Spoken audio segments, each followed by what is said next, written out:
आप देख रहे हैं न्यूज समय तक।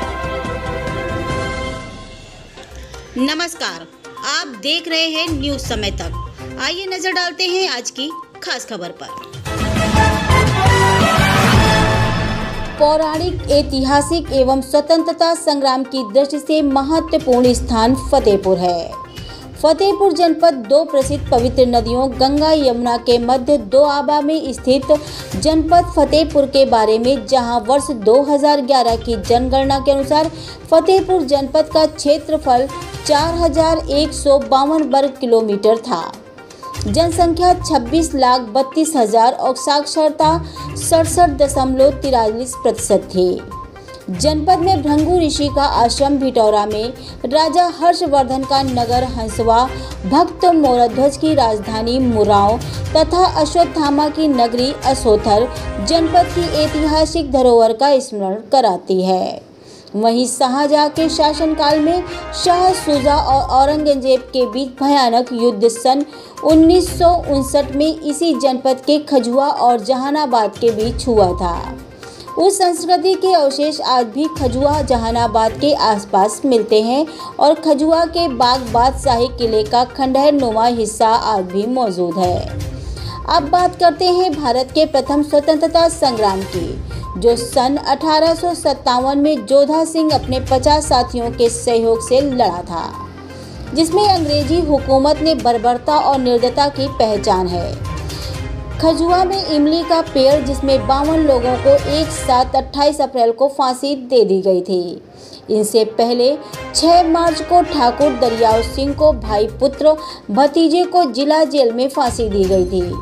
आप लोगों को बताते चलें कि उत्तर प्रदेश के प्रयागराज मंडल दोआबा की धरती, जिसे वीरों की धरती फतेहपुर के नाम से जाना जाता है, जहां रावण द्वारा स्थापित कुंडेश्वर धाम है, जो फतेहपुर जिले के खागा तहसील क्षेत्र मंझिल गांव, जो गंगा यमुना के मध्य में स्थित है। यहाँ एक अद्भुत जड़ी बूटी पाई जाती है, जिसे रुद्रवती के नाम से जाना जाता है, जो अलग अलग तरीके से सेवन करने से सारे रोग नष्ट हो जाते हैं। हथ गांव, जो गंगा नदी के नज़दीक बसा है, वहाँ आज जो जंगल और ससुर खदेरी नदी किनारे जगन्नाथ बाबा का स्थान है, जहाँ पर पूरी बारात धरतियों में हाथियों सहित समा गई थी। आज उसी हाथी की पूजा होती चली आ रही है। जिले के जेल रोड पर तांबेश्वर बाबा का स्थान है, जहाँ पूरे भारत देश के लोगों का दर्शन करने आना होता है। और आगे जैसे चढ़ेंगे, देवमई ब्लॉक थाना औंग क्षेत्र के खरौली गाँव है, जहाँ से पांडु नदी प्रभावित है।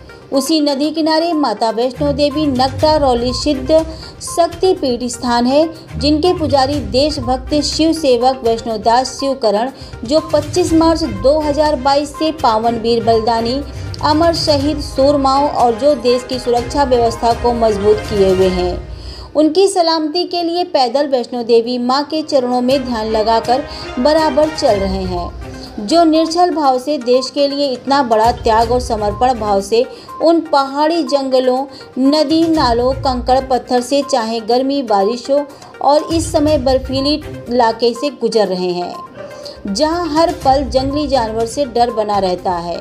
लेकिन धन्य है ऐसे सूरवीर देशभक्त शिव सेवक वैष्णोदास शिवकरण जी का।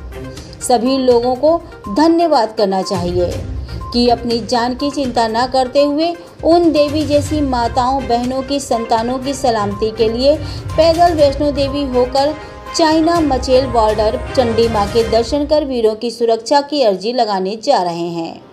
और वैष्णोदास शिव भक्त शिवकरण का कहना है कि अगर मेरी आत्मा संतुष्ट नहीं होती है तो मैं कन्याकुमारी तक पैदल सफर शुरू कर सकता हूँ, लेकिन मेरे भारत देश की तीनों सेनाओं की जिम्मेदारी देश को सुरक्षित रखने की है।